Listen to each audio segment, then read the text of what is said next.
India हो, भारत हो, हिंदुस्तान हो, हम तीनों ही नाम हमारे अपने, हमें इससे कोई फर्क नहीं पड़ता। और तीनों नाम जिंदाबाद, हिंदुस्तान, भारत, इंडिया।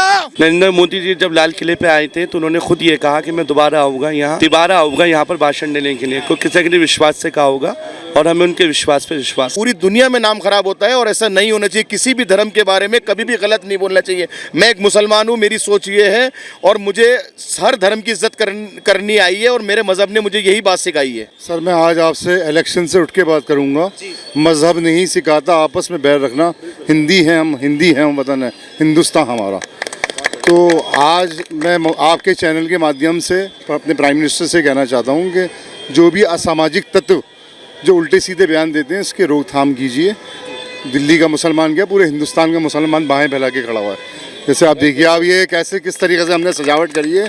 और आज मैं इलेक्शन की कोई बात नहीं करूँगा, ओनली G20 की बात करी होगी, हिंदुस्तान की बात होगी। और हमारा आपकी दिल्ली की आपके चैनल से माध्यम से कहना चाहता हूँ कि जितनी भी दिल्ली की जनता जो लुटियन जोन नहीं जाना चाहती वो हमारे यहाँ जामा मस्जिद पे आए, उनका वेलकम है। और देखें कैसी सजावट हुई है। G20 की बात कर लेते हैं सर। एक बात बताइए, भारत में पहले भी कई आयोजन होते आए हैं, लेकिन G20 एक ऐसा आयोजन बन रहा है जिसमें सबसे ज़्यादा दस्तावेज हमारे देश में साइन हुए, सिग्नेचर हो गए हैं उन पर। हाँ, क्या कहेंगे इस पर? गर्व की बात है, बहुत गर्व की बात है, बहुत खुशी की बात है। फिर एक बात बताइए, आज पूरा देश नतमस्तक हो गया गांधी के आगे। ये प्रधानमंत्री मोदी ही हैं जिन्होंने देश के तमाम विश्व के लोगों को गांधी के आगे खड़ा कर दिया और सबने अपने श्रद्धांजलि दी है। क्या कहेंगे गांधी के विचारों को लेकर? ये तो प्राइम मिनिस्टर का, हर जो भी प्राइम मिनिस्टर आता है उसका फर्ज बनता है। ये G20 को लेकर जो दिल्ली सजाई गई है उसको लेकर आप क्या कुछ कहेंगे? क्या आपने यहाँ पर इंतजाम करें? सर ये मार्केट एसोसिएशन की तरफ से देखिए हमने कितना बड़ा प्रोग्राम करा है और बहुत दिल्ली की क्या ऑल ऑफ द इंडिया की जनता आ रही है। कोई न्यूज़ चैनल ऐसा नहीं है जो नहीं दिखा रहा है। प्रधानमंत्री मोदी के नेतृत्व में जो देश आगे बढ़ रहा है, क्या लगता है आपको, क्या सब कुछ ठीक है? अभी तक तो फिलहाल ठीक लग रहा है। बाकी जो है जितने भी असामाजिक तत्व उल्टे सीधे बयान देते हैं उससे थोड़ा दिल दुखता है मुसलमानों को।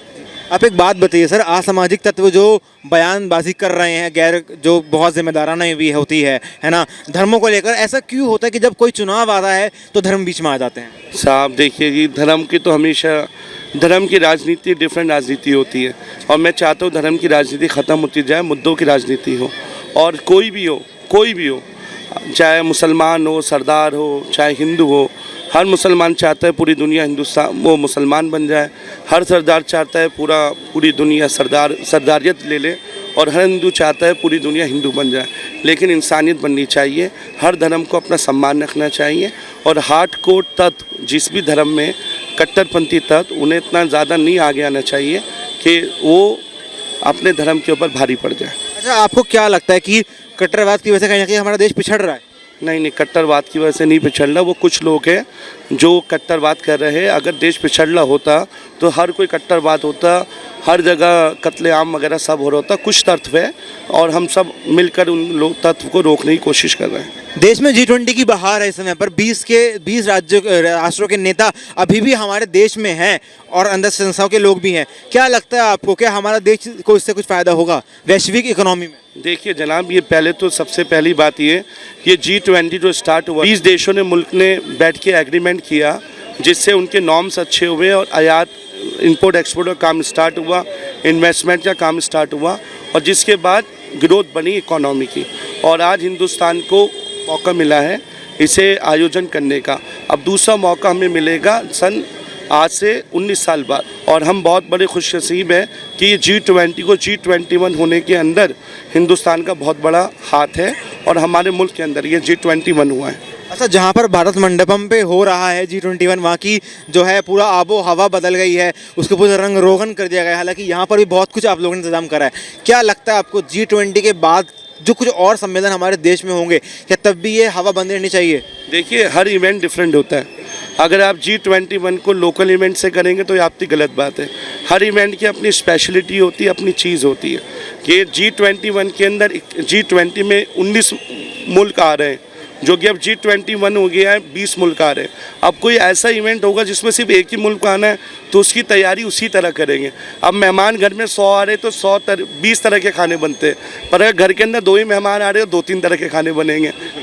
जी एक बात बताइए, जैसे पूरे देश भर से जो मुख्यमंत्री हैं राज्यों के हमारे, उनको बुलाया गया, लेकिन कांग्रेस ने कहीं ना कहीं इससे राजनीति कर दी है। वो ये बोल रहे हैं कि मल्लिकार्जुन खड़गे को नहीं बुलाया गया है डिनर पे। देखिए, विपक्ष का काम ही है मुद्दे उखाड़ना और राजनीति करना। तो इस समय इस कांग्रेस विपक्ष में, कल कोई और विपक्ष में होगा, वो दूसरे मुद्दे उठाएगा। तो इस समय ऐसा मान ले कि जब शादी होती है तो फूफा नाराज होते ही हैं, ऐसे ही मान लीजिए आप। जी जी। क्या यही बात सही है कि जब देश रंगा हुआ है 3 रंगों में, जब अमन और चैन बह रहा है, जब नदियों में ये बात गूंज रही है कि हाँ भारत विघाता बन रहा है, ऐसे में राजनीति होना सही है क्या? बिल्कुल नहीं, ऐसे वक्त में राजनीति नहीं होनी चाहिए। सिर्फ देश की तरक्की और उज्जवल भविष्य के लिए बात होनी चाहिए। एक महाशक्ति जब हम बन रहे हैं तो हमें उसी हिसाब से चलना पड़ेगा। और जब भी मुमकिन है जब हमारे प्रधानमंत्री सबका साथ सबका विकास का नारा लेके सबको साथ लेके चलेंगे, और जो कुछ लोग गलत बयानबाजी करते हैं उनको रोकेंगे, जब भी हम कामयाब होंगे इन चीज़ों में। एक बात बताइए आप, क्या पिछले 9 सालों में कोई ऐसा काम हुआ है जिससे हम ये कह सके कि हाँ भेदभाव नहीं हुआ है? देखिए, कुछ ना कुछ तो भेदभाव होता ही है। ये कहते हैं एक भेदभाव तो G20 में आप ये देख लीजिए, पुरानी दिल्ली में एक जामा मस्जिद है जो हिस्टोरिकल मॉन्यूमेंट है, उसमें कुछ भी नहीं हुआ। आज मार्केट ने अपने बलबूते पे अपने देश का नाम रोशन करा।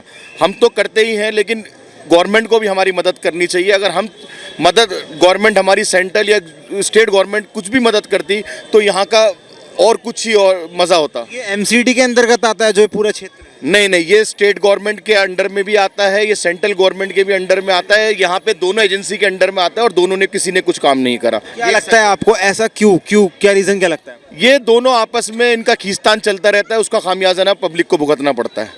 बस ये एक सच है। 9 सालों में कोई विकास कार्य हुए हैं देश में?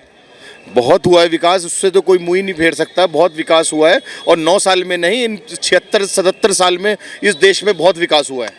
जब से देश आज़ाद हुआ है, जब आज़ाद हुआ था तो 2 मुल्क आज़ाद हुए थे एक साथ। आज एक मुल्क कहाँ है, किस पायदान पर है, और कहाँ हम G20 को होस्ट कर रहे हैं अपनी देश में। कितने गर्व की बात है, फ़ख्र करने की बात है। देखिए, कभी भी अपने से छोटे देश को कंपेयर नहीं करना चाहिए, और मैं नहीं चाहता कि मैं उसका नाम लेके भी अपने देश को उसको अपने महत्व दूं, अपने बराबरी पे लाऊं। बस India is the best, that's all. India is the best, ये Bharat is the best. India Bharat नाम में क्या लगता है आपको, बुराई है? भी कोई बुराई नहीं है, सही है। इसमें क्या बात है? संविधान में लिखा हुआ है इंडिया दैट इज भारत। अंदर लिखा हुआ है, संविधान के हिसाब से चलना चाहिए। अब उसको आप अनदेखा करोगे तो वो तो गलत है ना।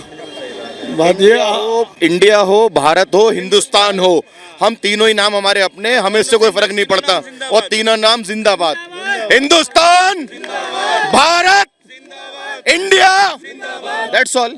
जितना पैसा इसको नाम पलटने में लगेगा, इतने पैसे नाम तो नहीं पलट रहा, सरकार ने साफ कर दिया है। बस तो very good, very good, very good, very good. एक बात बताइए, आपको क्या लगता है हमारे देश में जब चुनावों का माहौल आ रहा है तो क्या जब चुनाव आते हैं हर 5 साल बाद, 10 साल बाद, तो क्यों फिर चुनावी मौसमों में घुल जाती है राजनीति और धर्म का रंग? देखिए, यही हमें रोकना है, क्योंकि ये ही एक बहुत बड़ा रोड़ा है हमारे देश की तरक्की में। अगर धर्म की राजनीति बंद नहीं हुई तो उसका नुकसान हमेशा से इंडिया को उठाना पड़ता है, और ये हर एक भारतीय समझता भी है और सोचता भी है। तो ये हमारे प्रधानमंत्री की तरफ से पहल होनी चाहिए, और संसद में इस गंदी राजनीति के लिए कानून बनना चाहिए। अगर कोई किसी के भी धर्म के विशेष के बारे में कुछ बोलता है, उसको सख्त से सख्त सज़ा मिलनी चाहिए। आप बिल्कुल सही बात बोल रहे हैं, धर्म विशेष की बात आप कर रहे हैं। आप धर्म विशेष की जब बात कर ही रहे हैं तो अभी हाल ही में MK स्टालिन जो है तमिलनाडु के मुख्यमंत्री, उनके बेटे ने वाला बयान दे दिया बोलते बोलते ऐसी कि सनातन धर्म और डेंगू मलेरिया की तरह ख़त्म करना चाहिए। गलत चीज़ें हैं ये। बिल्कुल। देखिए, हमारे हिंदुस्तान के नेताओं की एक पहचान हो गई है, गलत बयानबाजी करो और मीडिया में चढ़ जाओ, बस यही एक इसी वजह से उन्होंने बोला कुछ। देश में नाम खराब होता है भारत। बिल्कुल, विदेश में कि पूरी दुनिया में नाम खराब होता है और ऐसा नहीं होना चाहिए। किसी भी धर्म के बारे में कभी भी गलत नहीं बोलना चाहिए। मैं एक मुसलमान हूँ, मेरी सोच ये है और मुझे हर धर्म की इज्जत करनी आई है और मेरे मज़हब ने मुझे यही बात सिखाई है। ये बात बिल्कुल सच है कि हिंदू को करनी चाहिए रिस्पेक्ट इस्लाम की और सिख को करनी चाहिए हिंदुत्व की, तो ये बात बिल्कुल सही है। मेरा आखिरी सवाल आपसे यही है, क्या आपको लगता है कि 24 में प्रधानमंत्री मोदी दोबारा बनेंगे? देखिए, नरेंद्र मोदी जी जब लाल किले पे आए थे तो उन्होंने खुद ये कहा कि मैं दोबारा आऊँगा यहाँ पर भाषण देने के लिए, कोई किसी के विश्वास से कहा होगा और हमें उनके विश्वास पे विश्वास है। क्या लगता है वजीर आजम मोदी जी बनेंगे अगले साल? ये तो वक्त बताएगा, जनता तय करेगी, आवाम बताएगी। हम बताएंगे। आप भी तो आवाम में आते हैं। अब जो ये तो बंद बिटारा होता है, किसको वोट दें बताएंगे। ठीक है।